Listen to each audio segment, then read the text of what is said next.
Okay, so I'm going to use this video to review everything that we talked about in Chapter 11 on measurement. So these are all the things that we covered. We talked about conversions, and there are certain conversions that you should have memorized, but mainly we used that topic of conversions to talk about dimensional analysis. We talked about labels, and especially labels on foods or labels in maps and what they could really mean, and interpreting those. We talked about vagueness of terms that are often used for measurement purposes, like small and big and large. We talked about common student errors when it comes to measurement, and we also talked about just dimensions in general.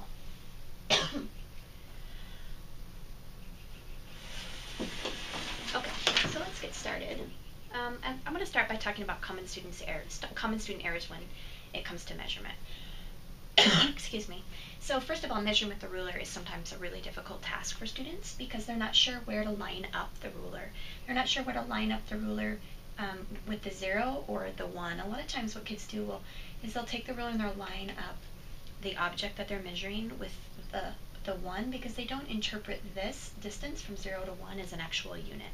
So that can lead to some problems. And that's why a lot of teachers will use this idea we talked about in class, the broken rulers, to give the students the idea of measurement as the distance between these units of measurement. Another common misconception with measurement is just the idea of area, which we're going to go a little bit more in depth with next week. But the idea is that when we teach area as length times width, that's not always what we're talking about because that assumes that we have a rectangular figure, that we can easily calculate the length, like here 3, and the width, like here 2, to get the area. And of course that works with this rectangle and it works with this rectangle.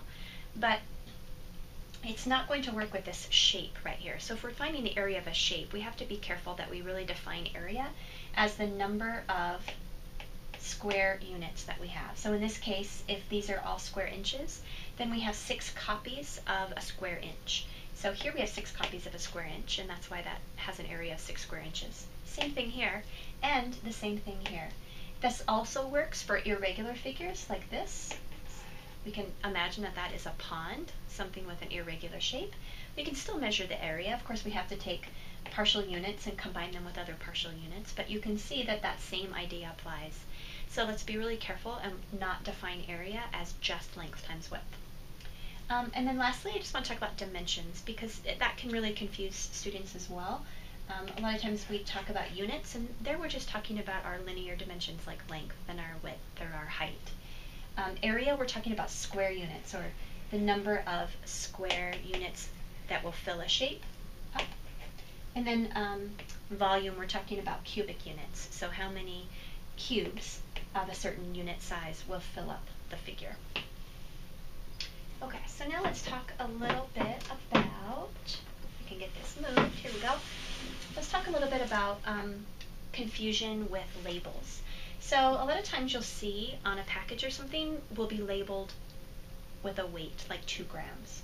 And so let's talk about what that really could mean, because very infrequently you're going to find a package that weighs exactly that. Or for example, it might say there are 2 grams of fat in this cereal per serving. Well, does that mean it's exactly 2 grams of fat? And I think that as consumers, we've just come to believe that that's actually the case, but it's not. And what that means is that this measurement has been rounded to the nearest unit. So if it says 2 grams of something like that, what it really means is that that measurement is between 1.5 and 2.5, because of course it'd be between 1 and 3, but it's going to be closer to 2, and so if it's going to be closer to 2, it's going to be between 1.5 and 2.5 grams. Alright, so now let's talk about what if it's listed as 2.0 grams of fat per serving. Does that mean it's exactly 2.0 grams of fat? Again, no.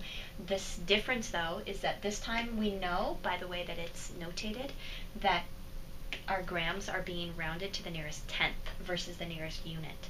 And so by same idea here, we know that that would mean then that it could be in this range from 1.95 to 2.05 grams. Okay, the same kind of idea applies to distance. So if on a map you see that the distance is reported as, say, 1,200 miles, well, it doesn't necessarily mean that's the exact amount of mileage. It just means that that's the reported distance.